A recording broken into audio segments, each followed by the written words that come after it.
Então, pessoal, dando continuidade ali à nossa revisão de redes de computadores, né, conforme eu tinha combinado com vocês.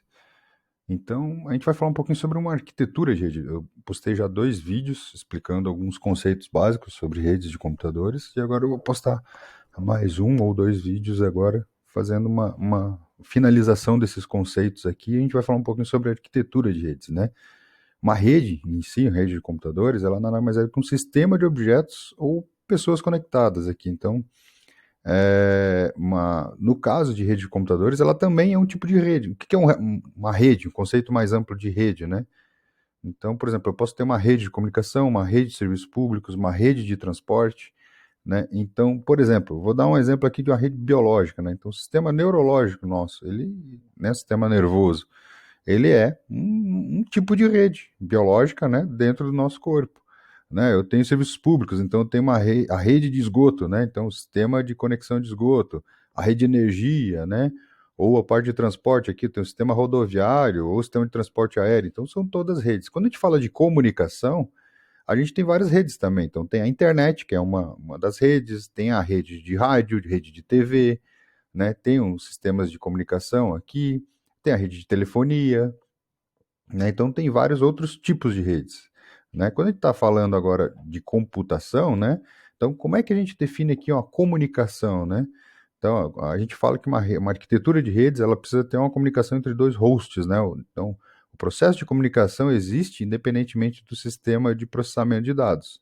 Então duas pessoas em uma conversa telefônica, por exemplo, elas estão conversando, é um sistema de comunicação, né? Só que não necessariamente precisa ter um computador dos dois lados. Então é um sistema de comunicação, ele acaba sendo independente do sistema de processamento, né? Então duas pessoas conversando, nenhuma é computador, a priori, né? Hoje em dia a gente conversa bastante com máquina, por telefone, mas vamos lá. Então o que acontece? O sistema de comunicação ele é independente do sistema de processamento. O que a gente tem nos computadores é a junção dos dois sistemas, de comunicação e o de processamento, né? Basicamente, para comunicação, precisa ter 5 elementos. O emissor é quem está enviando a mensagem, um receptor, que é quem vai receber a mensagem propriamente dita, né? Seria ali o que se está passando, a informação que está se tentando passar, o dado que está se tentando passar, o canal de transmissão. O que é o canal de transmissão? É o meio físico de comunicação. Ah, no caso do telefone, é a linha telefônica. Ah, eu estou gritando, por exemplo, estou na, né, quando a gente está dentro de casa lá, sei lá, a mãe está procurando, grita lá para ir no mercado, né? Então, qual que é o canal de comunicação? O canal de comunicação é o ar, né? Então, a pessoa está gritando lá, fulano, onde é que você está? Vai lá no mercado para mim. Né? Então, é a mesma coisa. Então, tem um canal de comunicação e um protocolo de comunicação. O protocolo o que, que é? É uma regra, regrinha básica. Ah, quando vocês estão conversando, por exemplo, agora, eu estou me comunicando com vocês, né? Qual que é o protocolo de comunicação? Português.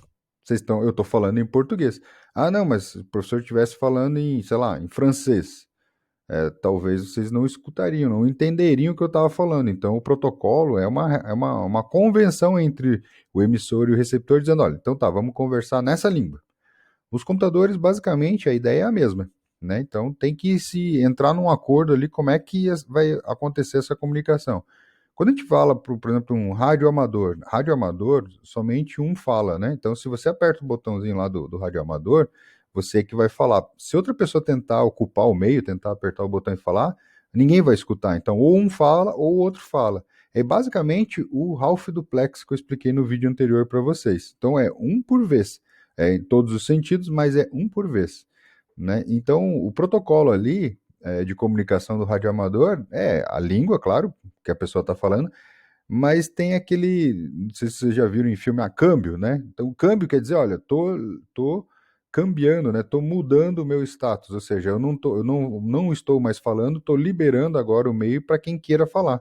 Então, quando a pessoa fala câmbio, quer dizer que ela terminou o que ela estava falando e ela liberou o meio de comunicação, soltou ali o botão lá do rádio, né? Para que outra pessoa possa falar, porque senão alguém tenta falar e não vai funcionar, não vai funcionar por conta do sistema de rádio. Né? Ah, câmbio final, quer dizer então que, olha, eu estou desligando meu rádio e não vou estar escutando mais. Né? Então, esses protocolos também são utilizados, sistemas força de segurança, força de emergência, também tem alguns protocolos de informação, QAP1, não sei o quê. Então, por exemplo, tem alguns métodos de informar alguma coisa ali dentro do rádio, né? E o sistema de computadores não é diferente, né? Então, praticamente, o que, que eu tenho no processo de comunicação? Eu tenho ali, então, dois hosts para realizar uma comunicação. Essa comunicação ela pode se dar de três formas. A gente chama de comutação de circuitos ou chaveamento de circuitos, comutação de mensagens e comutação de pacotes. Comutação de circuitos era como era no início das redes de computadores, né? Então, o que acontece? O canal de comunicação ele é alocado entre o host origem e entre o host destino. Vamos assumir que esse cara aqui é a origem, esse cara aqui é o destino, né? E ele se tornava exclusivo entre esses dois, até que a comunicação fosse desfeita. Então, por exemplo, é mais ou menos aqueles filmes que você vê assim, a pessoa liga para uma central telefônica e tem alguém lá na central que fica engatando cabo, espetando cabo de um lado para o outro. Na verdade, ele estava fechando circuito ali. Então, o que a pessoa fazia? Ela fechava um circuito que saía dessa fiação, entrava nesse. Isso aqui são roteadores, são elementos da rede que fazem parte da infraestrutura de rede. Né? Então, ele fechava um circuito com esse cara, com esse, com esse, com esse, e fechava com esse. Então, basicamente, o circuito estava fechado aqui. Então, o que acontecia? Toda a comunicação se dava por esse mesmo caminho, né? Mas eu tenho um cara que está aqui, quer vir aqui e, sei lá, vir aqui e quer conversar com outro cara que está aqui. Nem é entre esses dois elementos, né? Mas é outro cara que está aqui. Ele não consegue. Por quê? Porque para ele chegar aqui, essa parte aqui está livre. Mas esse circuito aqui, ó, ele está alocado para essa comunicação já. Então, ele está ocupado, então não funciona, não daria para fazer. Vocês podem já de cara ver aqui que isso aqui não é otimizado, né? Então é bem ineficiente. Além do mais, se algum equipamento desse problema, eu teria que novamente fechar o circuito em outro caminho, né? Mas as redes de comunicação iniciais eram assim que funcionavam, né? Redes de telefonia. Depois passou-se a comutação de mensagens, ou né, chaveamento de mensagens. O objetivo aqui era otimizar um pouquinho o uso do canal de comunicação, através do compartilhamento, evitando assim uma monopolização do canal, que nem estava acontecendo aqui. Então, por exemplo, esse canal aqui, ó, ele é monopolizado entre esses dois caras. Né? Mesmo que eles não estejam comunicando, se o canal ainda está fechado, ninguém pode usar eles. Então, assim, é extremamente ineficiente. Então, para evitar esse tipo de problema, criou-se a comutação de mensagens. O que acontecia? Eu pegava a mensagem inteira, e aqui é interessante porque é isso aqui que vai mudar depois para o outro, que é o que está na internet hoje, o próximo, né, que eu vou apresentar. Aqui eu pego uma mensagem inteira e envio a mensagem inteira pelo mesmo caminho. Só que agora eu não tenho que fechar um circuito, então esse meio físico aqui ele não é alocado para mim. Se alguma outra pessoa vir querer comunicar agora funciona. Né? Então agora o meio físico ele é compartilhado. Maravilha, otimizamos o meio físico. Mas ainda tem um problema. Todas as mensagens seguem sempre o mesmo caminho. E ela vai num bloco inteiro só. Então a mensagem ela sempre segue o mesmo caminho. Então se der um problema nesse cara aqui, ó, esse cara falhou, a mensagem não consegue chegar aqui. Né? E vice-versa. Então eu tenho que redefinir uma rota novamente para que ela continue e ela passe a funcionar.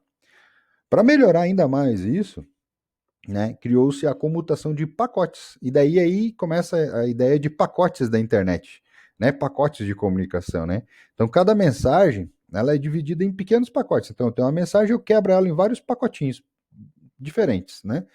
E antes da transmissão, né, essa mensagem acaba sendo quebrada e depois ela é remontada. Então o que acontece? Eu peguei essa mensagem, quebrei em vários, digamos, 5 pacotinhos, mandei esses 5 pacotinhos. Quando esse cara recebeu os 5 pacotinhos, ele monta a mensagem de novo e entrega lá para a aplicação, para o computador. Isso, a pilha de comunicação faz isso, né? O próprio driver do computador faz isso.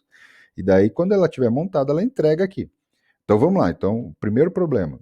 Se eu quebro os pacotes e eu tenho que montar eles de novo aqui, eu tenho que garantir que essa montagem esteja na mesma sequência, porque senão eles vão inverter bits aqui. Então, o primeiro problema é que tem que ser resolvido. Então, tem que ter um protocolo que consiga identificar qual que é o primeiro, qual que é o segundo, qual que é o terceiro, para quando chegar aqui, ele saiba a ordem que precisa ser montada. E se tiver faltando algum, ele saiba que está faltando algum pacotinho.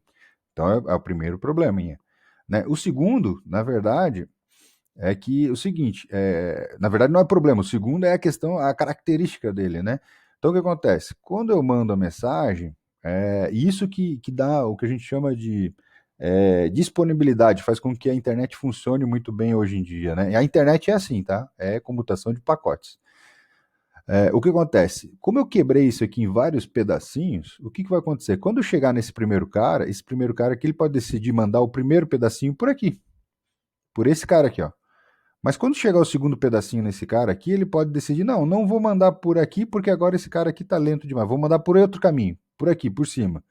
Quando chegar o terceiro, ele pode decidir, não, vou mandar esse terceiro aqui por baixo, para equilibrar um pouco a sobrecarga. Né? Então o que acontece? Cada pacote ele pode seguir um caminho completamente diferente na internet, desde que ele chegue aqui no destino.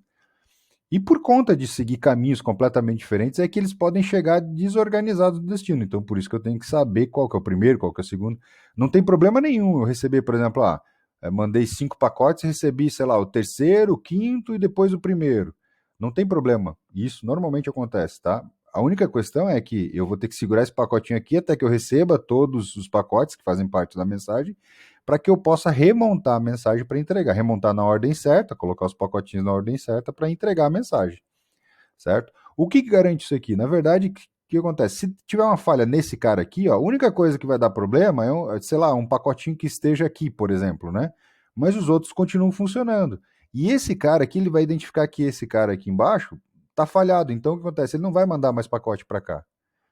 Tá, professor, mas o pacote que estava aqui que não chegou lá. Como esse pacote não chegou, depois eu vou explicar para vocês lá no TCP, né?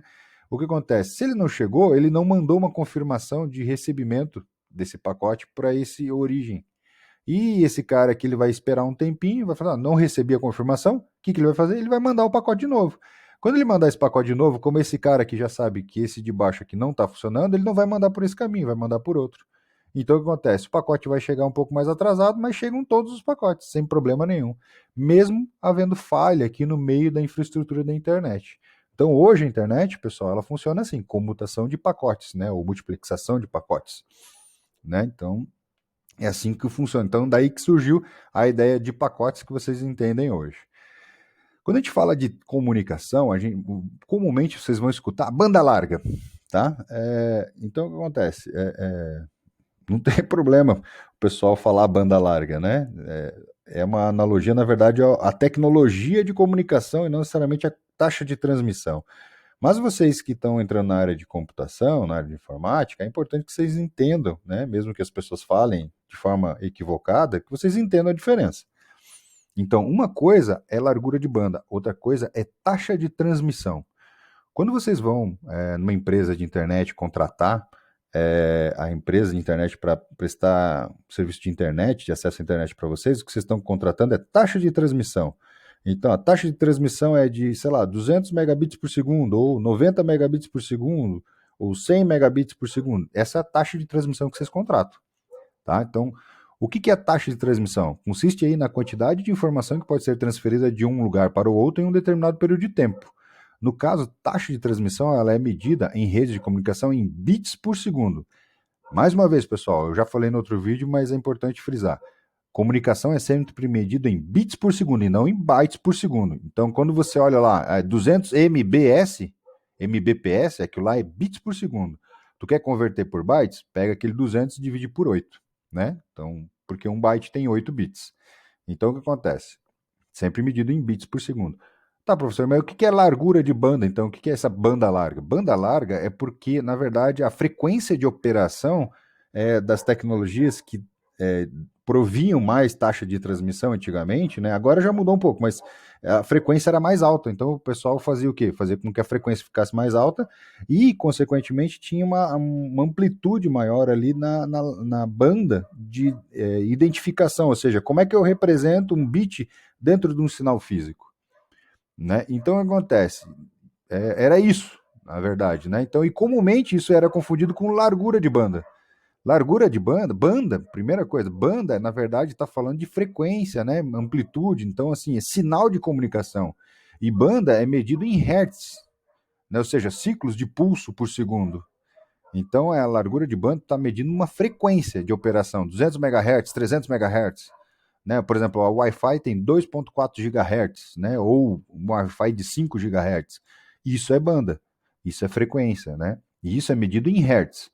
Agora, taxa de transmissão é medida em bits por segundo. Mas vocês vão continuar escutando, muito comumente, o pessoal falando, internet banda larga. Não é banda larga, quer dizer que tem uma taxa de transmissão alta. Né? Não necessariamente eu não consigo, por exemplo, eu posso ter uma largura de banda relativamente pequena e ter uma taxa de transmissão alta, ou o inverso também, posso ter uma largura de banda enorme e uma taxa de transmissão lenta. Então, assim, uma coisa não necessariamente, né, implica na outra, né? Ela tem alguma relação, mas ela não é tão direta assim, tão simples assim, tá? Mas é importante que vocês saibam, taxa de transmissão medida em bits por segundo, banda medida em frequência, né, medida em hertz. Vamos lá. Outro conceito interessante, que é importante para vocês entenderem, é o throughput. Né? Esse palavrão, na verdade, é o que a gente chama de vazão de dados. O que acontece? Vocês contrataram lá 200 megabits por segundo, por exemplo, para comunicar. Mas lembra, no vídeo anterior eu expliquei para vocês, mas a internet, o throughput, ele depende muito de como é que está a ocupação da rede naquele momento. Então, o que acontece? Se tem muita gente tentando comunicar ao mesmo tempo, a minha vazão de dados ela diminui. É que nem, na verdade, uma via, uma avenida. Né? Então, o que acontece? Eu tenho uma avenida ali que tem a capacidade de passar ali, sei lá, 4 vias, né? Uma do ladinho da outra, uma avenida bem larga, né? Então eu tenho a capacidade lá, sei lá, de passar sei lá quantos carros por segundo, né? E isso faz com que os carros tenham ali uma velocidade mais ou menos média.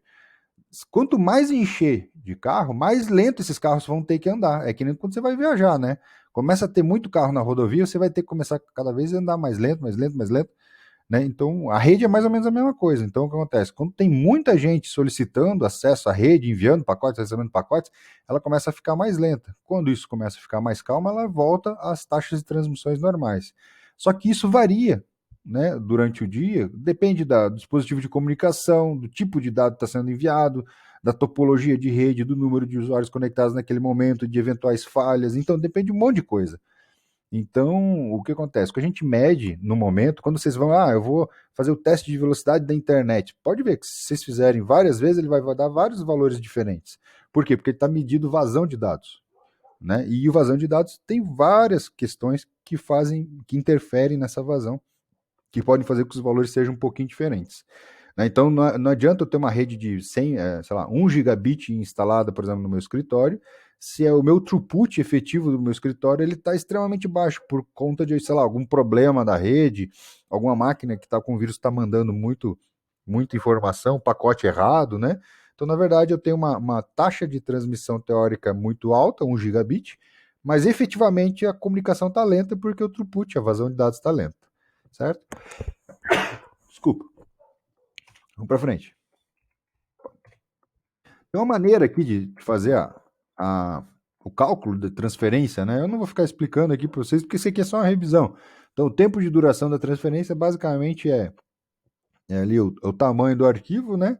Sobre aí o throughput, né? Ou a taxa de transmissão teórica. Então, eu tenho o tempo teórico e o tempo efetivo aqui, que vocês podem calcular, né?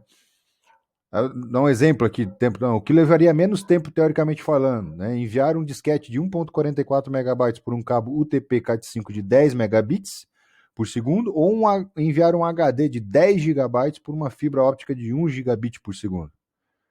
Então, olhando assim, você olha assim, não, é mais lento o disquete, né? Então, desculpa, é mais lento o HD, né? São 10 gigabytes, né? Só que quando você começa a fazer o cálculo, né? Aí você tem algumas diferenças aqui, né? Então, o que acontece? Você consegue chegar nos valores, né? Então, vocês tem os exemplos aqui. Na verdade, aqui, um exemplo aqui ele foi meio inválido também, né? Teria que aumentar aqui a taxa de transmissão. Então, o que acontece? Como é que eu faço aqui o cálculo do TP em 10 megabits? 1.44 vezes 1000 para mim transformar esse 1.44 megabytes. Né? Então, 1.44 vezes 1000, transformei megabyte em kbyte. Vezes 1000, transformei kbyte em byte. Né? Vezes 8, transformei byte em bit. Então, converti esse 1.44 megabyte em bit. E agora, a taxa de transmissão é 10 megabits por segundo. Então, é 10 vezes 1000, transformei em kbyte, vezes 1000, transformei em byte.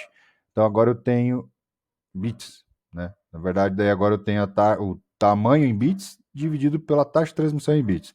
Aí eu faço o cálculo, tenho o tempo aqui bem certinho. É a mesma coisa aqui para o HD. A estrutura, a arquitetura de redes de comunicação, basicamente são implementadas em camadas. Né? Então, devido à complexidade dessas arquiteturas, né, para manter a confiabilidade, ali, compatibilidade, facilitar a implementação, né, elas são implementadas em camadas. Né? E basicamente essas camadas, elas têm algumas organizações aqui. Elas têm as camadas em si, né, que são os níveis, depois a gente vai falar, a interface, que nada mais é do que uma comunicação entre uma camada e outra, e o protocolo, que é a regra que é implementada dentro de cada camada. Tá? Vamos para um exemplo aqui. Então, eu tenho diversas camadas aqui, né? Então, tem a camada no nível 7, com a camada no nível 6, e tem uma interface de comunicação entre a camada do nível 7 e a camada do nível 6. Entendo isso aqui como se fosse um programinha que está rodando aqui, que comunica com outro tipo de programa que está rodando aqui, mas tudo isso dentro do drive do computador ou da placa de rede do computador. E assim por diante. E dentro de cada um desses níveis aqui tem protocolos, que são regrinhas diferentes, né? E uma regrinha de um nível de um computador comunica diretamente com a regrinha de um nível de outro computador. Ou seja, quem é que vai interpretar a informação que foi colocada nessa camada aqui? A mesma camada do outro lado. E assim por diante. Tá? Então, basicamente, protocolos. Ele define aqui o conjunto de regras e formatos através dos quais os dados de uma determinada camada são trocados entre os hosts de destino e origem. Então, assim, os dados enviados para a camada N do host origem são corretamente compreendidos pela camada N do host destino. O que quer dizer o quê? Um dado que eu coloquei nesse nível aqui, ó, ele só vai ser interpretado pelo software, né, que roda no mesmo nível no sistema de destino. Então, se no emissor da mensagem eu coloquei, sei lá, um cabeçalho aqui nesse nível, quem é que vai abrir esse cabeçalho? Somente lá no receptor, né, o mesmo nível, o software no mesmo nível daquele cabeçalho, e assim por diante. Então, por isso que a gente diz que eles comunicam entre os mesmos níveis, né? Vamos para frente aqui. Então, a interface, a comunicação entre as camadas. Então, por exemplo, aqui. Então, eu tenho aqui a L, M e N. E eu estou mandando aqui esses pacotes. Então, o que acontece? Ó, a camada M tem uma informação. Onde é que ela vai ser interpretada? Na mesma camada M no destino. Né? Então, ela vai encapsulando, encapsulando, vai aqui eles vão tirando informação. Depois eu vou mostrar para vocês. Então, uma informação que foi inserida na origem numa camada, ela é interpretada no destino pela mesma camada. Certo? Então, por que um modelo de redes em camada? Né? Ele reduz complexidade, define padronizações de interface, garante uma interoperabilidade entre os computadores, acelera a evolução, né, e simplifica assim, o ensino e aprendizagem. A evolução é interessante porque acontece. Dependendo da camada, a pessoa tem que entender um pouco mais de programação, dependendo da camada tem que entender um pouco mais de rede, e dependendo da camada tem que entender um pouco mais de hardware. Eu já vou explicar quando eu falar das camadas, vocês já vão entender um pouco melhor isso. Tá? Basicamente, em redes de computadores, se trabalha com dois modelos de comunicação.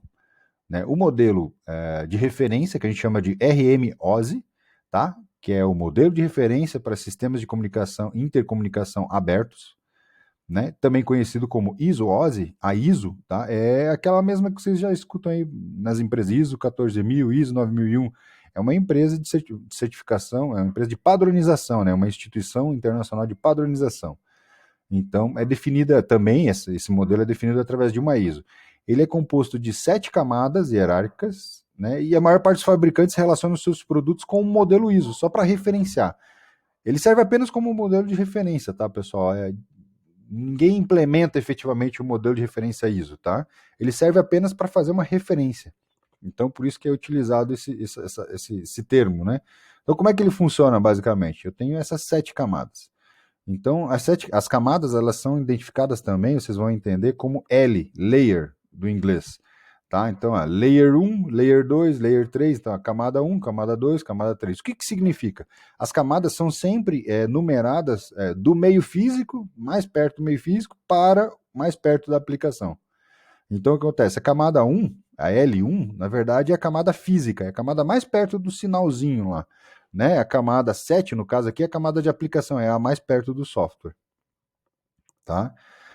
No caso do modelo de referência RMOSE, a gente tem essas 7 camadas. Então, a camada. Deixa eu ver se eu tenho explicação aqui. Ó. Tem explicação aqui, a gente vai ver. Então, como eu coloquei para vocês, cada informação que é colocada dentro de uma camada é interpretada pela respectiva camada no destino, e assim por diante. Né? Tem informações, tem equipamentos que não precisam abrir todas as camadas. Então, o que acontece? As camadas, porque as informações estão sendo encapsuladas de cima, imagina aqui eu tenho o programinha, ele envia essa mensagem para a camada de aplicação, que envia para a apresentação, e assim por diante, vai sendo encapsulado dados aqui, eles são transmitidos, são desencapsulados aqui, até que chegue na camada de aplicação do destino, e ela é que entregue para o programinha que está rodando aqui no destino, que seria o destino da mensagem. Basicamente é assim que funciona. Então são vários passos aqui para que uma comunicação ocorra, né? Tem dispositivos no meio dessa infraestrutura de rede que não precisam ter a implementação de todas as camadas. Então nem todo dispositivo implementa todas as camadas. Seja aqui no modelo de referência, seja depois no TCP/IP que eu vou mostrar para vocês. Por exemplo, a gente tem alguns equipamentos que implementam somente algumas camadas mais inferiores.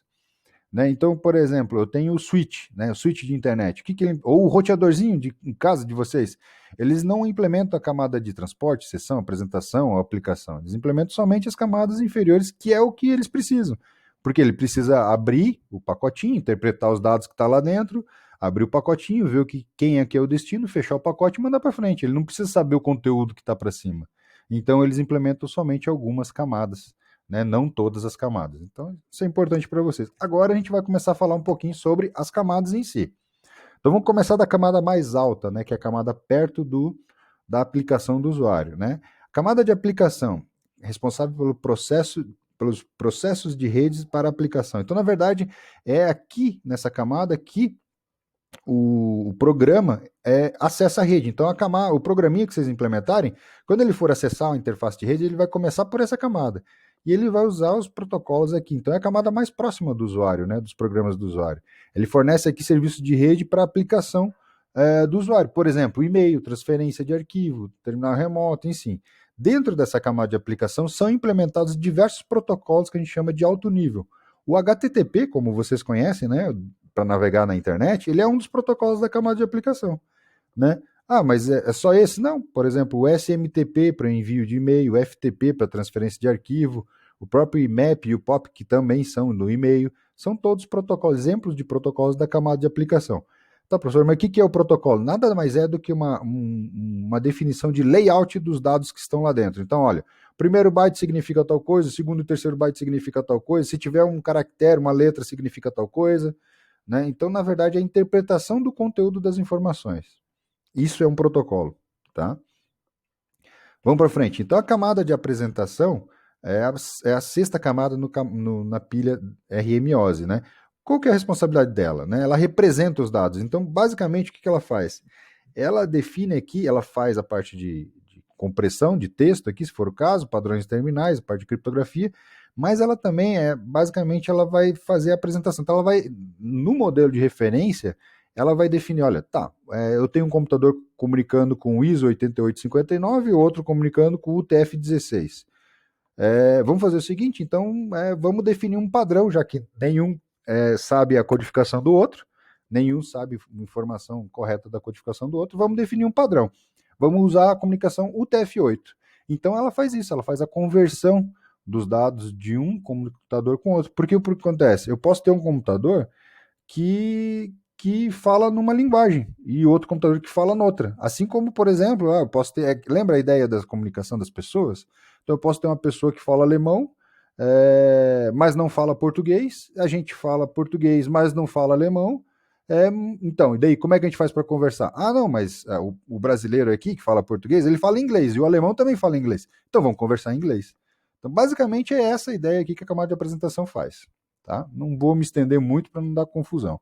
Camada de sessão, antigamente era utilizada, né, para definir aqui pontos de sincronização. O que eram esses pontos de sincronização? Antigamente, a internet era muito ruim. Né? Então, o que acontece? Era muito normal cair a conexão. Imagine você baixar um arquivo grande numa internet ruim. Então, o que acontecia? No início, você começava a baixar o arquivo, se a internet caísse, você tinha que começar tudo de novo. Né? Depois, quando foi implementadas as camadas de sessão, ponto de sincronização, o que acontecia? Quando a internet voltava, ele ia lá, olhava qual era o último ponto de sincronização e continuava o download dali, já ajudava bastante. Né? Vocês vão ver depois que lá na pilha TCP, que é o que a gente usa na internet, a camada de apresentação e a camada de sessão elas foram suprimidas. Lá nós não temos 7 camadas, temos apenas 5. porque as responsabilidades delas passaram, na sua grande maioria, para a camada de aplicação ou então para a camada de transporte. Tá? Mas a gente vai discutir um pouquinho sobre isso lá. Camada de transporte, essa aqui é importante, né? Ela é responsável pelas conexões ponto a ponto, a comunicação entre uma aplicação e outra. Ela fornece aqui a confiabilidade no transporte dos dados, é responsável por detecção e recuperação de falhas. O que é falha? Imagine que vocês mandaram uma sequência de bits e no meio da comunicação houve uma inversão daquele bit. O bit que era 0 virou 1, ou um bit que era 1 virou 0. Já corrompeu o arquivo, né? Então, como é que é feito isso? Então, o que acontece? Aqui na camada de transporte eu tenho um sistema que vai verificar se houve inversão de bit. Se houve inversão de bit, ele vai avisar, olha, essa comunicação, esse pacotinho aqui está com falha. Descarta ele e avisa lá o emissor para mandar outro pacote, que aquele que ele mandou estava com problema. Então, basicamente, é isso, né? Então, ele vai controlar fluxos de comunicação, ele vai fazer esse cara aqui, lembra que eu falei assim, a mensagem agora ela é quebrada e depois ela é montada de novo. O que é quebrar a mensagem? O termo correto é segmentação. O que é montar a mensagem de novo? É blocagem. Então, quando você pega uma mensagem e quebra ela em vários pacotinhos, você está segmentando a mensagem, ela está segmentada. Quando você pega vários pacotinhos e gruda eles de novo na ordem correta para transformar na mensagem original, você está fazendo a blocagem da mensagem. Ela também faz multiplexação e splitting da comunicação aqui para otimizar um pouquinho, né? Multiplexação é utilizar várias conexões aqui, compartilhando a mesma conexão de rede, vários conexões de transporte para a mesma conexão de rede. Isso aqui é o normal, tá, pessoal? Porque o que acontece? Aqui eu tenho vários programas rodando no computador de vocês, mas na verdade em casa provavelmente só tem uma interface de rede. Então são vários programas acessando aqui, né, a mesma interface de rede que é implementada aqui para baixo, na camada de rede. Então o que acontece? Esse cara aqui é responsável por hora atender um programa, hora atender outro, hora atender outro. É esse cara aqui que implementa essa organização. Quais são os protocolos que normalmente são implementados dentro da camada de transporte? Esses vocês já devem ter escutado. O TCP e o UDP. O SCDP eu nem vou falar. Tá? Mas o TCP e o UDP são protocolos da camada de transporte. Eles que são organizados aqui. Eu detalho eles depois um pouquinho mais para frente. A camada de transporte também fala sobre os serviços orientados à conexão e não orientados à conexão. Então vamos... Eu tinha colocado acho que isso para frente, mas vamos lá. O que é serviço orientado à conexão? É que você precisa fazer uma conexão, uma conexão antes de iniciar a transmissão dos dados. Isso é implementado através do protocolo TCP. O que é um serviço não orientado à conexão? Você pode simplesmente empacotar uma informação e enviar, sem saber se o computador está ligado do outro lado. Isso é implementado através do protocolo UDP. Eu vou detalhar um pouquinho melhor isso lá na pilha TCP, tá? Não vou falar isso agora. Então aqui tem o que acontece, né, da sincronização. Depois, se for o caso, eu volto aqui. Camada de rede, ela é responsável pelo endereçamento lógico do host. Por que a gente chama lógico? Porque se você entrar na rede do IFSC, você vai receber um IP. Se você entrar na rede do aeroporto, você vai receber outro IP. Se você entrar na rede da tua casa, você vai receber outro IP. Então é uma rede lógica. Ela não é física, não é algo que não pode mudar, né?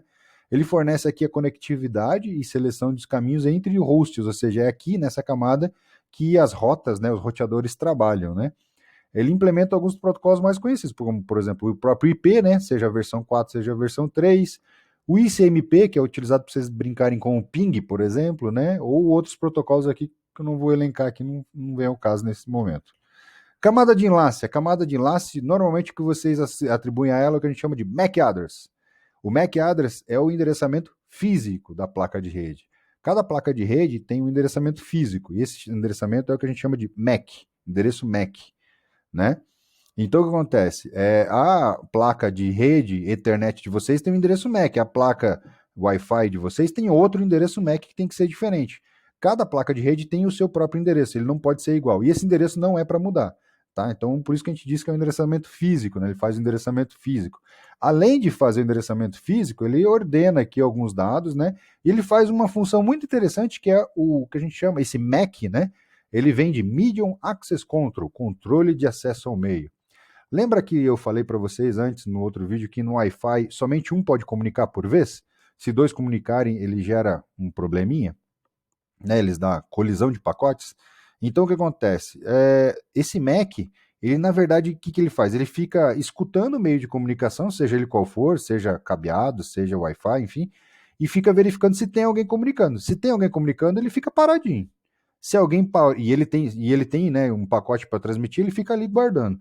Quando essa pessoa parou de falar, ela começa a transmitir. Quando esse computador parou de transmitir, daí ela vê que deu um tempinho, ele parou, não está transmitindo, aí ela começa a transmitir. Para que isso? Para evitar colisão de pacotes. Então, o mecanismo de acesso ao meio ele é responsável por fazer isso. Tá? Tem um mecanismo específico para o Ethernet e tem outro mecanismo específico para o wireless.